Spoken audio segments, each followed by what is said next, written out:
पहले हम देखेंगे कि ओव्यूलेशन होता क्या है। ओव्यूलेशन एक तरीके से फॉलिकुलर फेज की एंडिंग होती है और ल्यूट्रल फेज की स्टार्टिंग होती है। ओव्यूलेशन का डे जो होता है वो हमेशा 14th डे माइनस करते हैं total length of menstrual cycle से। पहले ईस्ट्रोजन बढ़ना शुरू करता है, ईस्ट्रोजन बढ़ के पीक पे पहुंचता है, पीक पे थोड़े टाइम रहता है, एलएच को पॉजिटिवली स्टिमुलेट करता है उसका। तो इस वीडियो में हम जानेंगे कि ओव्यूलेशन क्या होता है और कैसे होता है।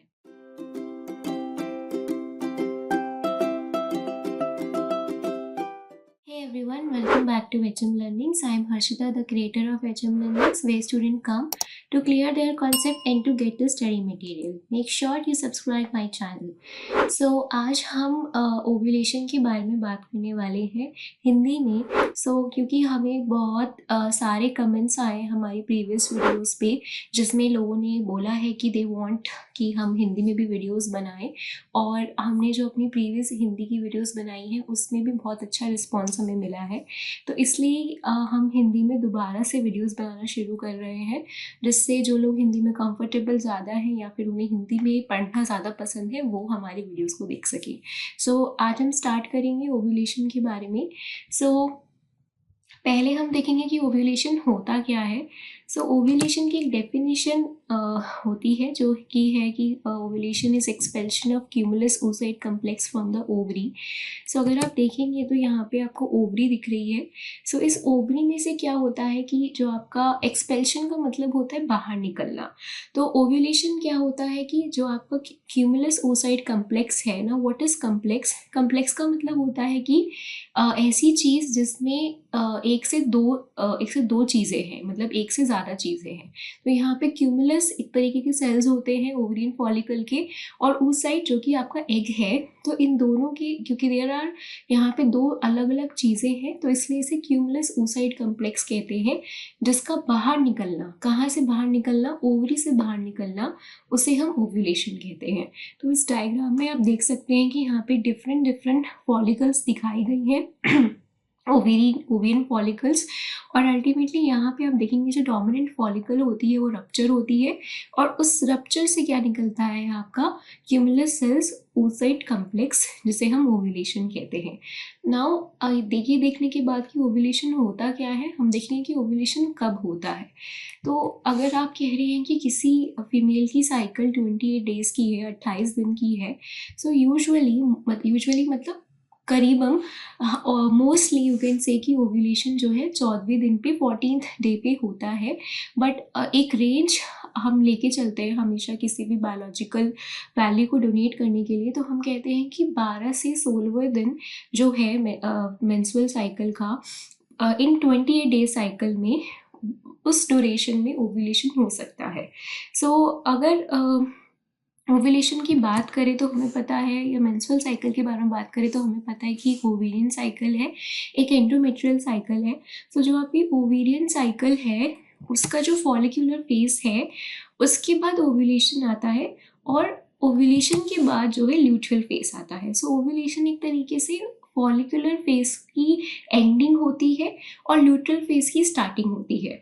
हमें पता है कि फॉलिकुलर फेज में ओवरीज जो है या ओवरियन फॉलिकल्स जो है वो प्रेडोमिनेटली मतलब कि ज़्यादातर वो क्या सिक्रीट करती हैं? ईस्ट्रोजन सिक्रीट करती हैं, और ल्यूट्रल फेज में वो ज़्यादातर क्या सिक्रीट करती है? प्रोजेस्टेरोन।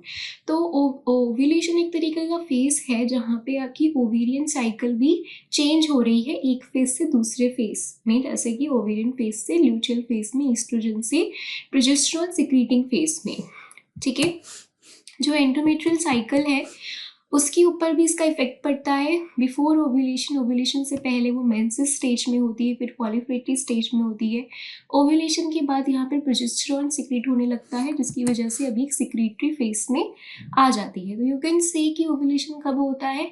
20 डेज की साइकिल में ये 14th डे पे होता है। रेंज जो होती है वो होती है 12 to 16 डे, और ओव्यूलेशन हमेशा in mid of follicular phase और ल्यूट्रल फेज के बीच में होता है, और पॉलीफ्रेटिव फेज की एंड को मार्क करता है और बिगनिंग मार्क करता है सिक्रीटरी फेज की। तो ovulation marks the end of follicular phase of ovary and the beginning of luteal phase of ovary. Then you can say that ovulation occurs on 14th day prior to beginning of next menstrual cycle. तो यहाँ पे like अगर आप this is हमने ये जो example देखा है ये हमने 28 डेज साइकिल में देखा है.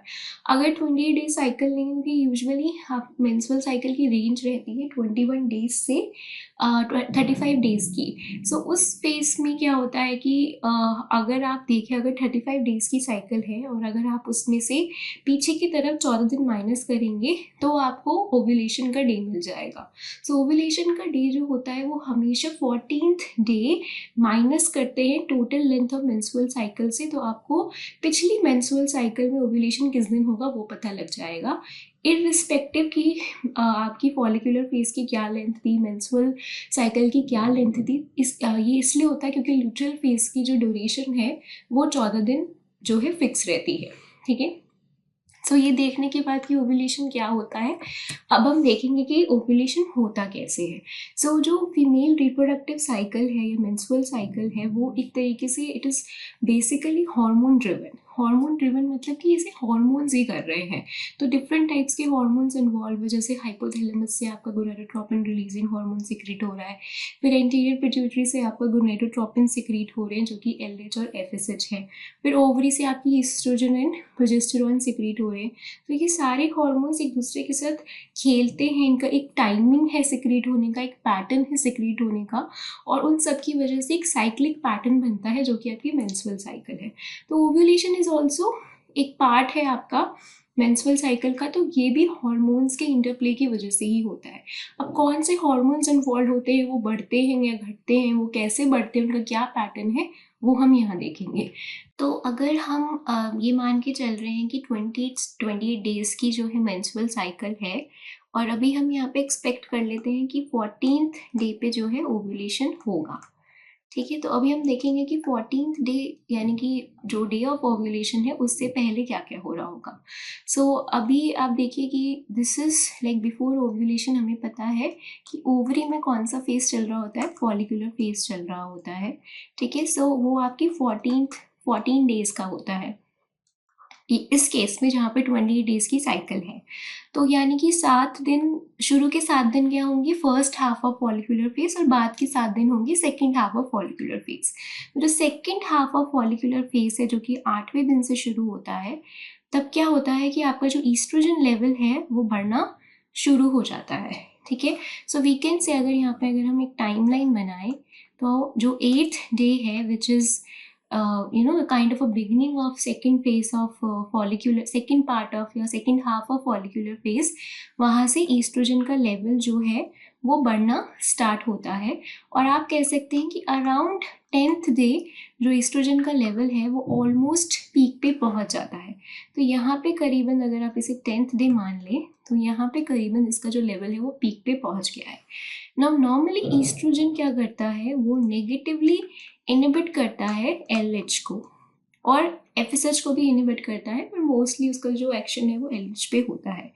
बट इस केस में क्या होता है कि यहाँ पे पॉजिटिव फीडबैक चलता है और ईस्ट्रोजन जो है अब LH को पॉजिटिवली इसका जो सिक्रीशन है वो बढ़ाने लगता है. तो ये किसे स्टिमुलेट करता है, ये एंटीरियर पिट्यूटरी जो आपका ग्लैंड है उसके जो सेल्स है गोनेडोट्रॉप्स, उसको स्टिमुलेट करने लगता है कि वो और से और ज़्यादा LH जो है बनाए और हार्मोन में रिलीज़ करे. तो आप यहाँ पे देखेंगे कि ऑलमोस्ट 10th डे पे या 11वें दिन के आसपास जो आपका LH हार्मोन है, ठीक है, 11th डे या 10th डे के आसपास जो LH हार्मोन है वो बढ़ना शुरू करता है.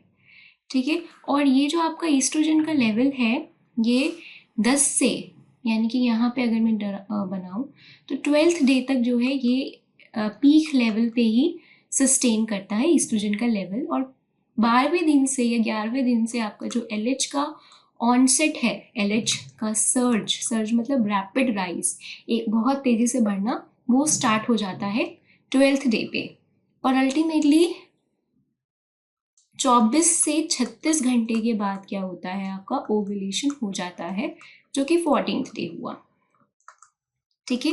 सो पहले ईस्ट्रोजन बढ़ना शुरू करता है, ईस्ट्रोजन बढ़ के पीक पे पहुंचता है, पीक पे थोड़े टाइम रहता है, LH को पॉजिटिवली स्टिमुलेट करता है, उसका सिक्रीशन बढ़ाता है।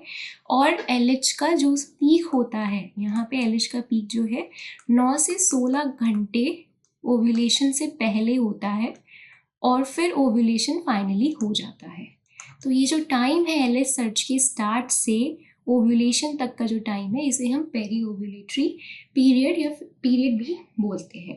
ठीक है, सो आई थिंक आपको ये समझ में आया होगा कि ये किस तरीके से हुआ है। अब देखते हैं कि टेक्स्ट में क्या है। टेक्स्ट में यही है कि ईस्ट्रोजन का लेवल जो है सेकेंड हाफ में बढ़ने लगता है, मैक्सिमम पहुंच जाता है, उस लेवल पे रहता है 2 दिन के लिए। फिर आपका ईस्ट्रोजन जो है पॉजिटिव फीडबैक करता है, एलएच सर्च को बढ़ाता है और एलएच का लेवल अगर आप देखेंगे तो 6 से 10 गुना जो है बढ़ जाता है बेस लाइन के कंपैरिजन में। और एफएसएच का लेवल भी बढ़ता है पर वो इतना ज़्यादा नहीं बढ़ता है। ओके, और एलएच सर्च की वजह से क्या होता है वो तो हमें पता ही है, जो हम इस वीडियो में पढ़ रहे हैं, ओव्यूलेशन होता है। और ओव्यूलेशन के अलावा जो बचे हुए सेल्स हैं, आपको पता है कि ओव्यूलेशन में सिर्फ क्यूमुलस oocyte कम्प्लेक्स निकला है। जो बचे हुए क्यूमुलस सेल्स होते हैं, ग्रैनुलोसा सेल्स और थीका सेल्स, वो क्या बना लेते हैं, उनमें ल्यूटिनाइजेशन हो जाती है, वो कॉर्पस ल्यूटियम बनाते हैं और वो कॉर्पस ल्यूटियम प्रोजेस्टेरॉन बनाना शुरू कर देते हैं। ठीक है, सो आप देखेंगे कि ओव्यूलेशन से पहले भी जो प्रोजेस्टेरॉन का लेवल है वो बढ़ने लग जाता है। ठीक है, ओव्यूलेशन तो यहाँ हुआ है पर ओव्यूलेशन का लेवल जो है पहले ही प्रोजेस्टेरॉन का लेवल जो है पहले ही बढ़ने लगा है, क्योंकि ये थीका सेल्स और ग्रैनुलोसा सेल्स को जो एलएच हार्मोन है स्टिमुलेट करता है कि वो प्रोजेस्टेरॉन बढ़ाए। एंड प्रोजेस्टेरॉन का काम होता है ओव्यूलेशन कराने में। ठीक है, वो हम देखेंगे नेक्स्ट स्लाइड में कि वो कैसे हो रहा है। तो सबसे पहले तो आप ये जानिए कि ये ओवरी की वॉल है। ठीक है, सो ओवरी की वॉल से जो आपका अंदर जो भी oocyte है वो अभी एक फॉलिकल के अंदर है, इसे बाहर आना है। ठीक है, तो उसको बाहर आने का क्या है कि वो इन दोनों से बाहर आए, इन दोनों को रप्चर करे और बाहर आए। तो वो प्रोसेस कैसे होता है, तो उस प्रोसेस में सबसे पहले ये क्या करता है, ये जो डोमिनेंट फॉलिकल है जिसके अंदर oocyte है, ये इस वॉल को धक्का देना शुरू करता है। धक्का देता है तो एक बल्ज क्रिएट हो जाती है, एक उभार आ जाती है वॉल पे। इस तरीके से उसने इसको धक्का दिया, इसे हम कहते हैं स्टिग्मा फॉर्मेशन। ठीक है, धक्का देने के बाद क्या होता है, अब इसे बाहर आना है तो ये वाली वॉल और ये वाली वॉल, ये वाली वॉल और ये वाली वॉल, यानी कि ओवेरियन वॉल और आपकी जो फॉलिकल की वॉल है, इन दोनों का घुलना ज़रूरी है, तभी तो ये बाहर आएगा, तभी तो oocyte बाहर आएगा। तो वो घुलता कैसे है, वो घुलता ऐसे है कि जो आपका एलएच हार्मोन है वो क्या करता है, वो कुछ केमिकल साइटोकाइंस को रिलीज करवाता है, एंजाइम्स को रिलीज कराता है। थीका सेल्स, यहाँ पे थीका सेल्स और ग्रैनुलोसा सेल्स होते हैं, उनसे उनको रिलीज कराता है। ये एंजाइम्स जाके वॉल पे एक्ट करते हैं, ओवेरियन वॉल पे एक्ट करते हैं और उन्हें वीक करते हैं। ठीक है, उसके बाद ये आप देख रहे हैं ना, ये बाहर आ गया, तो यहाँ पे भी एक वॉल थी, यहाँ पे भी एक वॉल थी। तो ये जो सेल्स है इन्होंने एलएच की वजह से क्या करा, एंजाइम्स रिलीज करें, कुछ साइटोकाइंस रिलीज करें, इसकी वजह से ये घुल गई है और ये बाहर आ गया है। और बाहर आने के लिए और क्या चाहिए, फोर्स चाहिए इसे। वो धक्का लग रहा है एक तरीके से। वो धक्का कैसे आएगा, वो धक्का ऐसे आता है कि जब आपकी ओवेरियन फॉलिकल की वॉल डीजनरेट हो जाती है, बेसल लेमेला भी डीजनरेट हो जाता है, तो आसपास जो फ्लूइड होता है ओवरी में, आपके कॉर्टेक्स में, वो अंदर आ जाता है फॉलिकल के, और जो आपकी फॉलिकल है वो स्वेल हो जाती है, मोटी हो जाती है, पानी भर जाता है या फ्लूइड भर जाता है उसके अंदर।